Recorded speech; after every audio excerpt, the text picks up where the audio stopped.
The way that police traditionally interview eyewitnesses involves frequent interruptions by the interviewer, a focus on details relevant to the investigation, and the use of a question-answer format. However, are there other ways we could run an interview that might lead to better outcomes? Ronald Geiselman, Edward Fisher and their team thought so, and so they used findings from the cognitive psychology literature to try and create a new type of interview protocol. Their new technique was called the cognitive interview.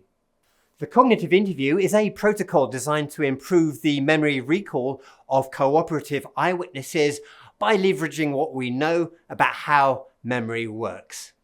Let's look at some of the key ideas behind it. Memory research tells us that memory traces are usually complex and contain different sorts of information. The research indicates that the ease with which a memory is recalled depends on how much informational overlap it has with the cues being used to retrieve it.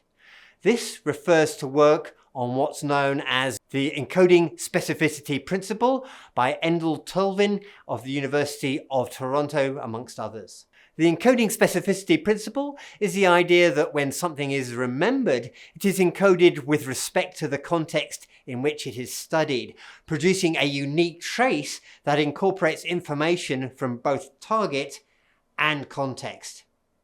This means that the probability of successfully remembering something depends on the degree of overlap between the relevant contextual information available and the target information that you are trying to remember. In practical terms, this means that you are more likely to be able to remember a piece of information if the memory of that information can be primed with the relevant contextual cues associated with that memory. This idea is used in the cognitive interview by the interviewer asking the witness to try and recall all the details of the situation, even if irrelevant to solving the crime. They are encouraged to report partial information, information they're not sure about, and information that they think the interviewer already knows.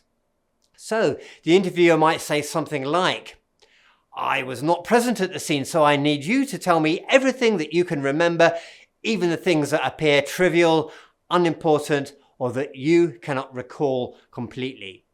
Even the smallest pieces of information may help the investigation. Tell me about everything that pops into your mind, even if you think it's something that we already know. Please take your time and tell me everything that you remember." A related strategy is to specifically ask witnesses to remember the overall context of a situation to help improve recall. The effect of context reinstatement on memory recall was demonstrated in a classic experiment by Carol Krafka and Stephen Penrod of the University of Wisconsin-Madison. An experimenter, posing as a customer, turned up at a convenience store.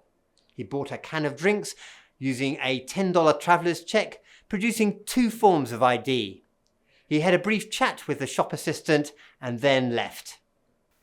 This first researcher gave a description of the shop assistant to a second researcher. Either 2 or 24 hours later, this second researcher went and found the shop assistant. They told them that they were a law intern and said, "I'm trying to identify a man who may have been in your store in the last 24 hours. If so, he probably bought something small and paid for it with a $10 traveler's check." The second researcher then produced 6 photos and said that the man might be one of them. Half the time the first researcher, the target, was present in the lineup, and half the time he was not present. They repeated this procedure until they had successfully tested 85 shop assistants. For half the shop assistants, the second researcher just asked for an identification, but for the other half, they first tried to get the shop assistants to reinstate the context. Reinstating the context involved asking the shop assistants to try and remember what had happened during the transaction. The researcher also produced one of the non-photo forms of ID used. What they found was that the act of reinstating the context of the shop assistant's interactions with the customer dramatically improved the identification accuracy of the customer without increasing the number of false identifications too much, both after a 2-hour and 24-hour delay. For example, as we can see in this graph, after 2 hours for lineups where the target was present, the accuracy rate more than doubled when the context was reinstated. Let's look at one example of what someone giving a cognitive interview might say to a witness to encourage them to reinstate the context of a scene in order to try and achieve the results on this graph in practice. Close your eyes, think back to that day. Picture the scene in your head. Get a clear picture of the location in your mind. Think about all the objects that were there on that day.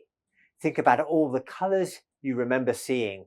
Think about all the sounds that you can remember hearing. Think about how you were feeling. Think about what you were going to do. Then, when you are ready and you have a clear picture in your mind, tell me everything you remember in your own time and at your own pace. You have as long as you want.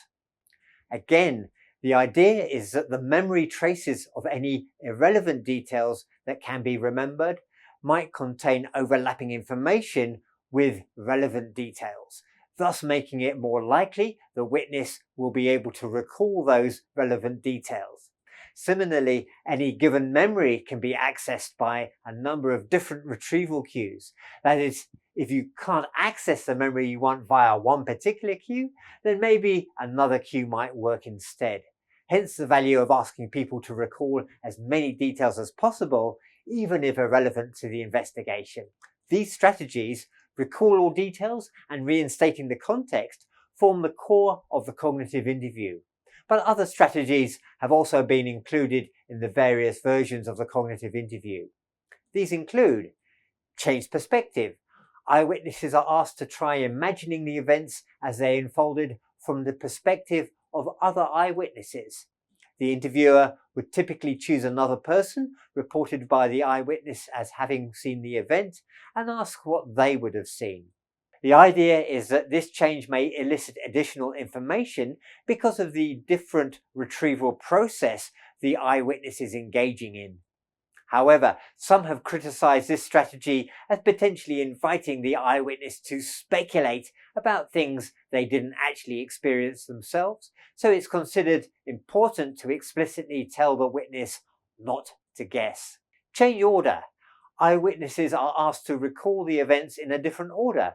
For example, from finish to start rather than start to finish. Here's the sort of instructions that an interviewer might give for this. I would like you to try something that can sometimes help people remember extra information. I would like you to tell me about the event, but this time backwards. Let's start with the last thing you can remember happening. Now go back to what happened just before that, and so on until they reach the start. Again, this is about the idea that retrieving information in a different way may cue new information. It's worth noting that both the change perspective and the change order strategies have been argued to be too time-consuming and typically don't yield very much extra information, and so are often not used by police officers.